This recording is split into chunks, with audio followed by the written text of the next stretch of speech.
l'étude de la perméabilité membranaire des globules rouges du mouton. Voilà.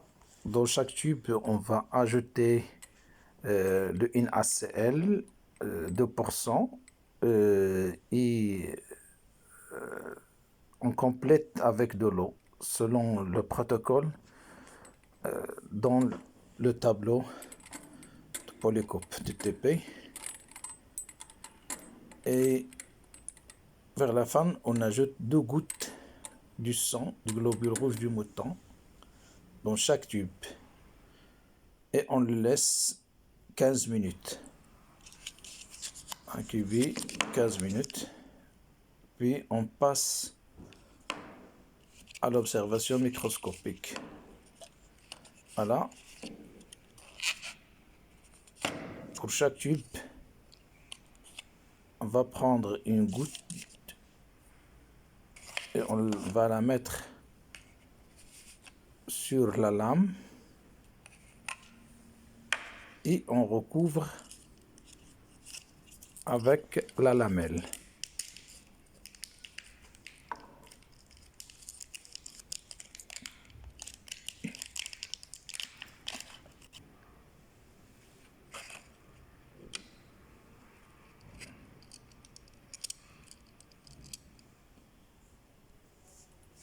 Donc, on met une goutte du sang, une goutte de la préparation de chaque tube après 15 minutes d'incubation à température ambiante.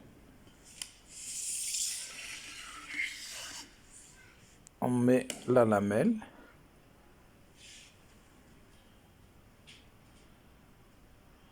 Voilà, la lamelle. Doucement. Et on passe à l'observation microscopique. Toujours on commence par l'objectif le plus petit. Et on cherche la mise au point. On cherche l'image en utilisant la vis macrométrique. Voilà, on déplace chaque fois l'objet pour chercher le champ dans le microscope.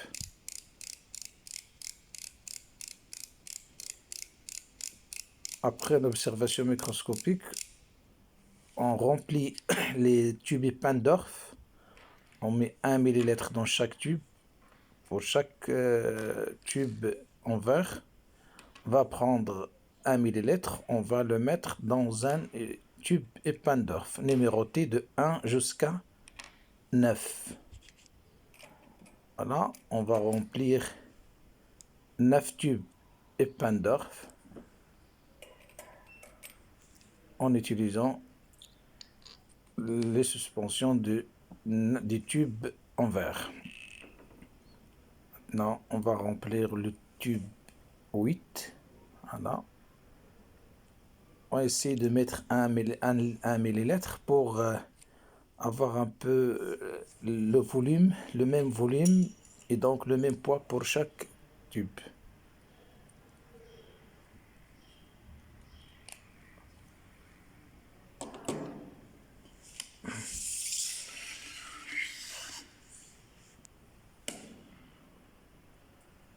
Là, une autre préparation microscopique.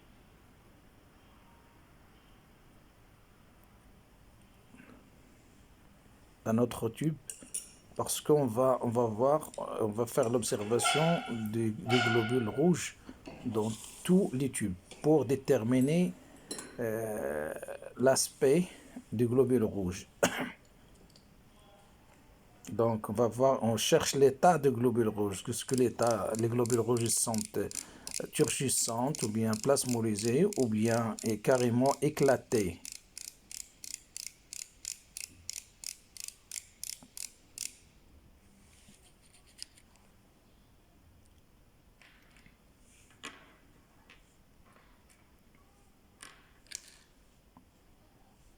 Voilà, les tubes remplis. Pour passer à la centrifugation, on va centrifuger le contenu de ce tube afin de séparer le kilo et le surnageant. Et on va voir l'aspect macroscopique de cette hémolyse, le résultat macroscopique. C'est-à-dire, à voir est-ce qu'il y a hémolyse ou pas. Et ça, selon les concentrations. On va rappeler que dans le tube 9, on a mis le 2,5 ml de NaCl 2% et 2,5 de millilitres de d'urée. Et dans le tube 2, le tube 8, on a mis 5 millilitres d'urée, 5%. Donc, ces concentrations vont nous permettre de calculer la pression osmotique pour chaque milieu. On va déterminer la tonicité du milieu. Est-ce que les milieux externes sont hypertoniques, hypotoniques ou bien isotoniques? Et ça donc en se basant sur la forme, l'état des cellules. Est-ce que les cellules éclatées, c'est-à-dire il y a hémolyse ou non, turgescence ou bien plasmolysée. Voilà. On pèse les tubes Pandorf de 14. pour équilibrer les poids afin de les mettre dans la centrifugeuse. 4e, 2, 19.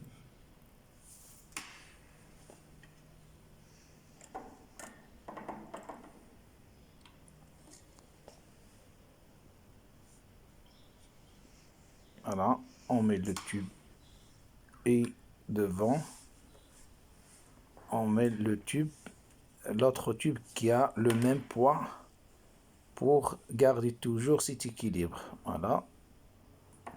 On cherche le tube qui a le même poids. Voilà.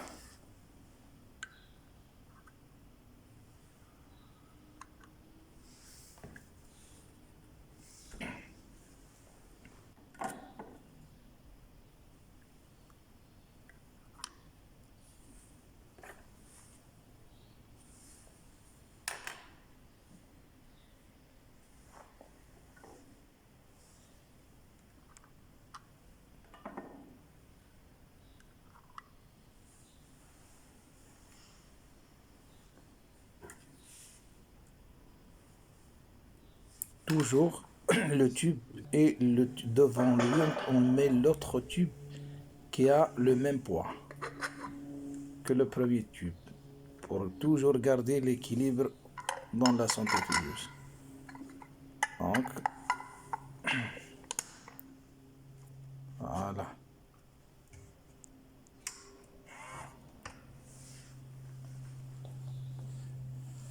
Dix minutes.